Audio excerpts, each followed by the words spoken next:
Romo, maaf, saya mau tanya. Saya agama Kristen Protestan, tapi saya pingin masuk Katolik, Romo. Ini bukan paksaan dari luar. Bagaimana cara masuk Katolik, Romo? Saya pingin ikut Bunda Sang Penolong Abadi, Romo. Ini pertanyaan dari saudari kita, Kakak Irda Willem.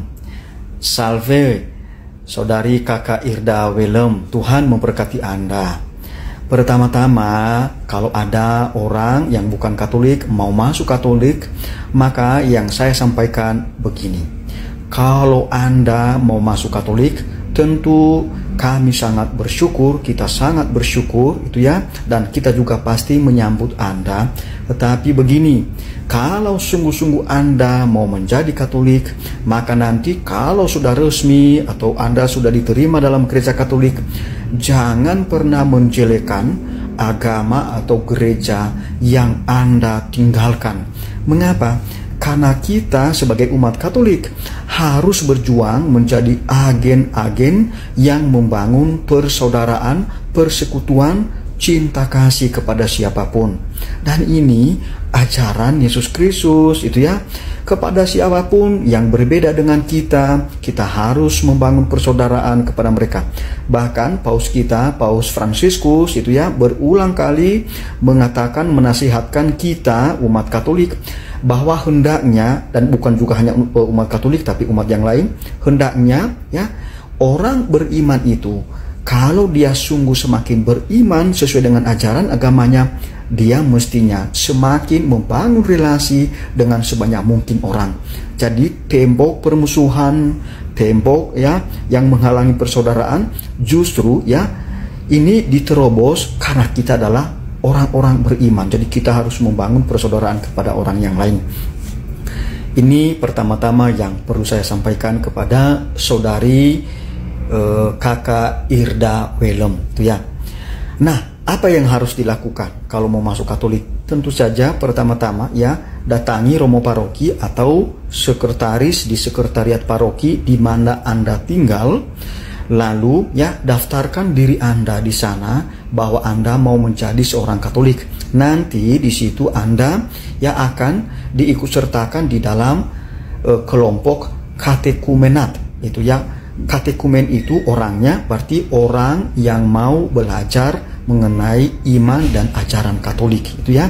Jadi calon Katolik ya, itu singkatnya. Katekumen itu adalah calon Katolik. Dan kalau dari Protestan, maka juga walaupun sama-sama Yesus yang kita sembah ya, tetap ikut katekumenat selama 1 tahun. Mengapa? Karena nanti Anda mempelajari ajaran-ajaran pokok gereja Katolik, dan tidak hanya itu, Anda juga perlu ya membiasakan diri menghidupi ajaran itu. Maka nanti Anda juga terlibat di dalam gereja Katolik ya, ikut perayaan Ekaristi kendati Anda belum ya menerima komuni kudus karena Anda belum resmi sebagai anggota gereja Katolik itu ya. Jadi Anda ikut serta. Memang saya tahu itu ya di keuskupan tertentu ya, saya tidak perlu sebutkan keuskupannya. Kalau orang Protestan masuk Katolik maka 6 bulan saja, bukan 1 tahun ya. Kendati demikian ya, sebenarnya ya durasi waktu ya untuk pembelajaran itu sama itu ya, atau bahan-bahan pembelajaran itu juga sama, harus memadai itu ya. Tidak boleh sembarangan atau tidak boleh asal-asalan untuk masuk Katolik. Itu harus sungguh-sungguh dilihat kesiapan seseorang itu dan juga terutama hati nuraninya. Apakah dia sungguh-sungguh mau masuk Katolik itu ya. Jadi perlu Anda mengikuti masa katekumenat itu.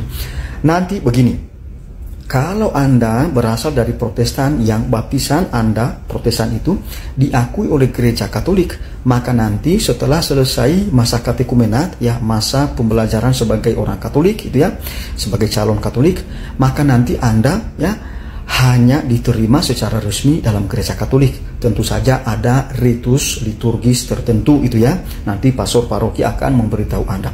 Tetapi kalau seandainya baptisan Protestan Anda itu tidak diakui sah oleh gereja Katolik, maka memang Anda nanti setelah mengikuti katekumenat Anda dibaptis secara Katolik itu ya. Jadi itu yang perlu diketahui.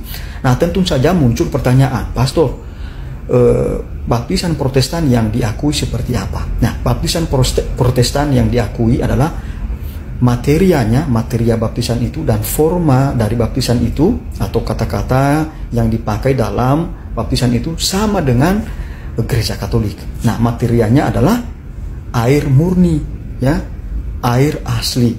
Lalu cara membaptisnya satu persatu, ya, dan bukan diperciki, ya, bukan diperciki bersama-sama, bukan, tapi satu persatu.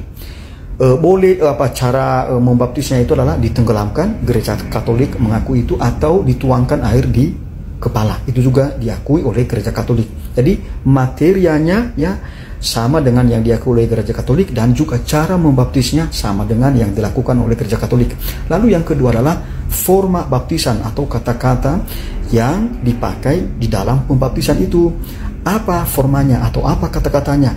Harus bersifat trinitaris. Jadi misalnya seperti begini, nama orang itu, ya nama Anda misalnya, lalu pendetanya mengatakan misalnya, saya membaptis engkau, ya, dalam nama Bapa dan Putra dan Roh Kudus. Nah, kalau seperti begini formanya, maka diakui sah oleh gereja Katolik.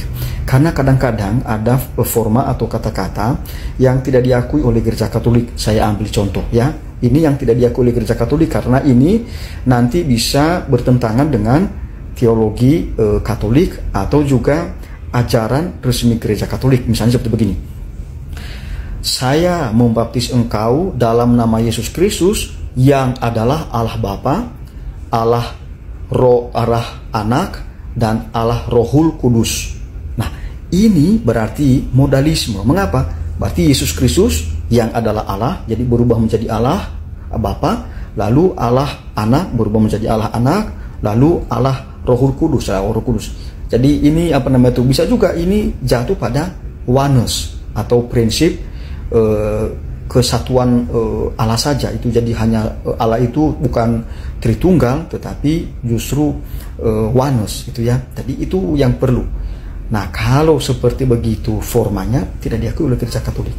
Tapi begini, itu ya, kita di Indonesia itu, ya, sebagian besar atau bahkan hampir semua, ya, gereja-gereja Protestan yang berada di bawah, ya, PGI, ya, Persekutuan Gereja-gereja di Indonesia, baptisannya sama dengan baptisan gereja Katolik. Maka umumnya itu diakui oleh gereja Katolik. Tentu saja ada beberapa gereja yang lain yang belum diakui baptisannya oleh gereja Katolik.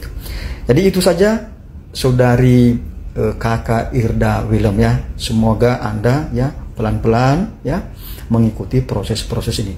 Dan jangan takut, karena biasanya para romo itu akan membantu Anda kalau ada kesulitan-kesulitan dalam proses untuk mengikuti masa katekumenat itu. Jadi Anda tak usah segan, tak usah takut. Kita tentu saja menyambut Anda dengan baik, ya. Maka sekali lagi datangi romonya, ya, atau sekretaris di sekretariat paroki di mana Anda tinggal. Tuhan memberkati Anda